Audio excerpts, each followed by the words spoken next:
Hello viewers, আসসালামু আলাইকুম। Welcome to back my YouTube channel. আজকে আমি আলোচনা করব সিরাবি নাকি সিটাফিল, কোন ব্র্যান্ডটি ভালো বা আপনার জন্য কোনটি ভালো হবে। এই দুইটি ময়শ্চারাইজার ক্রিমের মধ্যে কি কি উপাদান রয়েছে, কোনটি কোন স্কিনের জন্য ভালো হবে এবং কোনো সাইড এফেক্ট আছে কিনা, সব কিছুই আজকে এই ভিডিওতে শেয়ার করব। তাই ভিডিওটি স্কিপ না করে সম্পূর্ণ ভিডিও দেখুন। আশা করি ভিডিওটি সবার ভালো লাগবে। নাকি সিরাবি, কোনটি ব্র্যান্ডটি বেশি ভালো বা আপনার জন্য কোন ব্র্যান্ড বেশি মানানসই হবে। এই দুইটি ব্র্যান্ডই বর্তমানে সময় খুব বেশি পপুলার।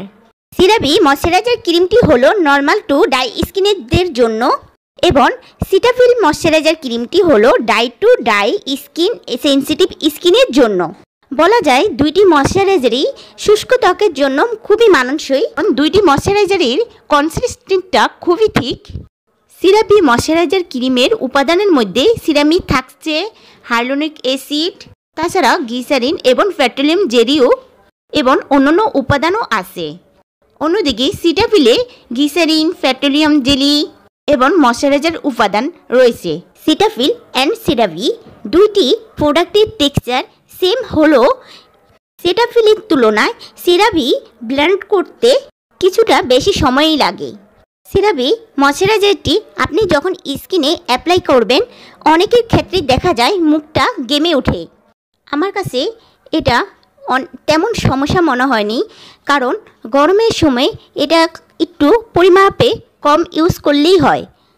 কিন্তু প্রথমেই যে গামটা হয় সেটা যদি টিস্যু দিয়ে মুছে ফেলা হয় এরপরে আর তেমন গাম হয় না।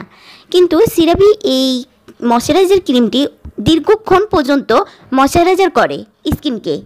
আর অনেকের ক্ষেত্রে হয়তোবা সিরাপি ইউজ করার সাথে সাথে ঘেমে যাওয়াটা পছন্দ নাও হতে পারে। যাদের এই ঘেমে যাওয়াটা পছন্দ না হয় বা আপনারা এর চেয়েও বেশি ভারী কোনো ময়শ্চারাইজার চান, তাহলে আপনারা সিটাফিল ইউজ করতে পারেন। সিটাফিল ময়শ্চারাইজার ক্রিমটি সিরাবি ময়শ্চারাইজার ক্রিমের থেকে ভারী হওয়ার পরও এটি আপনার স্কিনে অ্যাপ্লাই করার পর ঘেমে ওঠে না।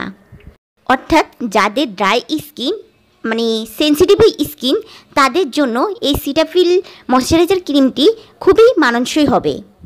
এবং সিটাফিলের ময়শ্চারাইজার ক্রিমের উপাদানগুলো খুবই সিম্পল। সিটাফিল এবং সিরাবি এই দুইটি ময়শ্চারাইজার ক্রিমই আপনারা টিউব পাবেন, টাব পাবেন, আবার আরও বড় আকারও সাইজে বিভিন্ন সাইজে বাজারে পাওয়া যাবে। সিটাফিল এবং সিরাবি এই দুটো ময়শ্চারাইজার ক্রিমের মধ্যে আমি যদি পার্থক্য করি, সিরাবির তুলনায় সিটাফিলের এই ময়শ্চারাইজার ক্রিমটি স্কিনের মধ্যে খুব কম সময়ের মধ্যে স্কিনে অ্যাবজর্ব হয়ে যায়, সহজে স্কিনের সাথে মিশে যায়। এই দুটি ময়শ্চারাইজারের মধ্যে যে মেইন পার্থক্য সেটি হলো সিরাবির ক্রিমের তুলনায় সিটাফিল ক্রিমটি একটু ঘনত্ব বেশি হলো এটি আমাদের স্কিনকে ঘামাবে না, মানে স্কিনটা ঘেমে যাবে না ইউজ করার পরে।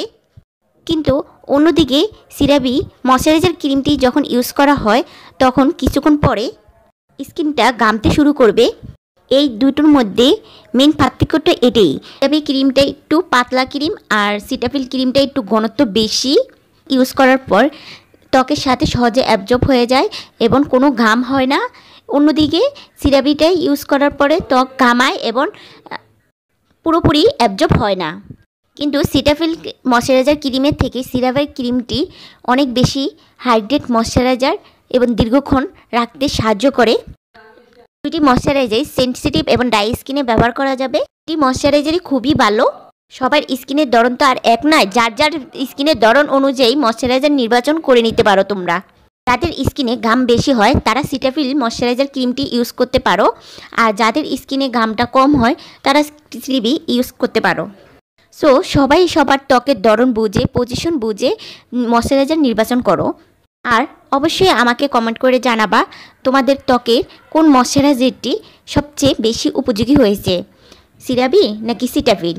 আমি যদি তোমাদের সাজেস্ট করে থাকি তাহলে বলবো আমার কাছে সিরাবি ময়শ্চারাইজার ক্রিমটি খুবই ভালো লেগেছে, কারণ এটি দীর্ঘক্ষণ ময়শ্চারাইজার করে। আর এই দুইটি ময়শ্চারাইজারই বিভিন্ন সাইজে পাওয়া যায়। তোমরা প্রথমেই ছোট সাইজ কিনে ইউজ করে দেখতে পারো। যে ময়শ্চারাইজারটি তোমাদের ত্বকের সাথে মানানসই হবে সেটিই তোমরা পারচেজ করো। ভিডিওটি ভালো লাগলে অবশ্যই একটি লাইক এবং সাবস্ক্রাইব করবে। ধন্যবাদ সবাইকে।